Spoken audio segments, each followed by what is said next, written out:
From Keene in the Shire, the Liberty Media capital of the world, this is Daryl W. Perry, host of FPP Radio News for Friday, August 7th, 2015.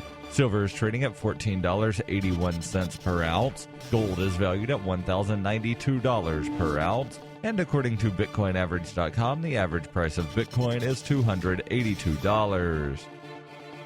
Antiwar.com reports, according to officials familiar with the situation, U.S. drones fired a pair of missiles against a house in Data Khel on Thursday, destroying the building and killing at least 7 people. 2 others were wounded. None of the casualties were identified, but Pakistani officials, as is often the case, labeled them all suspected militants. They claimed the owner of the house was believed to be a member of the Haqqani network, though exactly who it was or what his position was is unknown. This is often the case in U.S. drone strikes against targets all around the world, as the use of targeted strikes means the U.S. rarely knows the identity of who they are killing, but rather assumes that any group of people gathered in numbers in targeted areas must be up to something. In North Waziristan, this has been particularly true, for while the U.S. has killed many hundreds in the area in recent years, no more than a handful were ever conclusively identified as militants, and a few others, the subjects of lawsuits, identified as civilians. The overwhelming bulk are simply unidentified.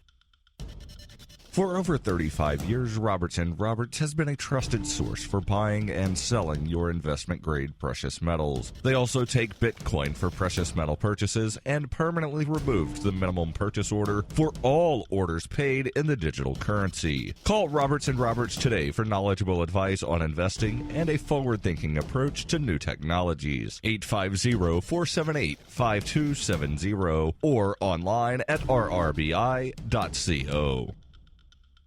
UPI reports Democratic presidential hopefuls will debate 6 times in the coming months, with the first hosted in Nevada on October 13th, according to the Democratic National Committee on Thursday. DNC Chairwoman Debbie Wasserman Schultz said the debate schedule will allow voters to vet each of the 5 candidates, a far smaller field than the 17 running for the Republican nomination. She wrote Thursday in a post on Medium, "This debate schedule will provide multiple opportunities for our candidates to engage in a rigorous discussion, not only with each other, but also to show the American people where Democrats stand." Almost immediately after the announcement, the campaign of Martin O'Malley blasted the DNC for facilitating a coronation for frontrunner Hillary Clinton. The prevailing thought is a smaller number of debates helps the leading candidate. O'Malley said, by inserting themselves into the debate process, the DNC has ironically made it less democratic. The schedule they have proposed does not give voters nationally, and especially in early states, ample opportunity to hear from the Democratic candidates for president. If anything, it seems geared towards limiting debate and facilitating a coronation, not promoting a robust debate and primary process.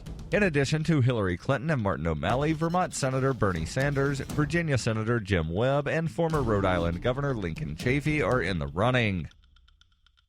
I'm Daryl W. Perry, and I need your help to give away my newest book, A Rebel's Journey.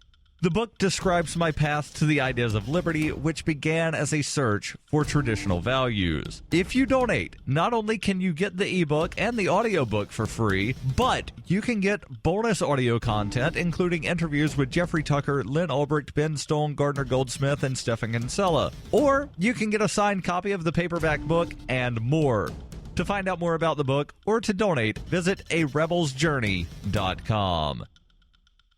Reuters reports hopes faded of finding more survivors on Thursday from a shipwreck in which 200 migrants are feared drowned as rescue ships were called to the aid of more migrant boats in the same area of the Mediterranean. As the Irish Navy ship L.E. Neom docked in the port carrying some 370 survivors of Wednesday's disaster and 25 corpses, including 3 children, the mayor of Palermo, Italy, said, "We are witnessing a genocide caused by European selfishness." After the survivors disembarked, some were escorted back on the boat to see if they could identify the dead children. Police said they had detained 5 men suspected of having piloted the boat that overturned on Wednesday and of having had a role in trafficking the migrants. Vessels from the Italian and Irish navies and humanitarian agency Doctors Without Borders saved about 400 people from the fishing boat thought to have been carrying up to 600 people, mostly Syrians fleeing their country's civil war.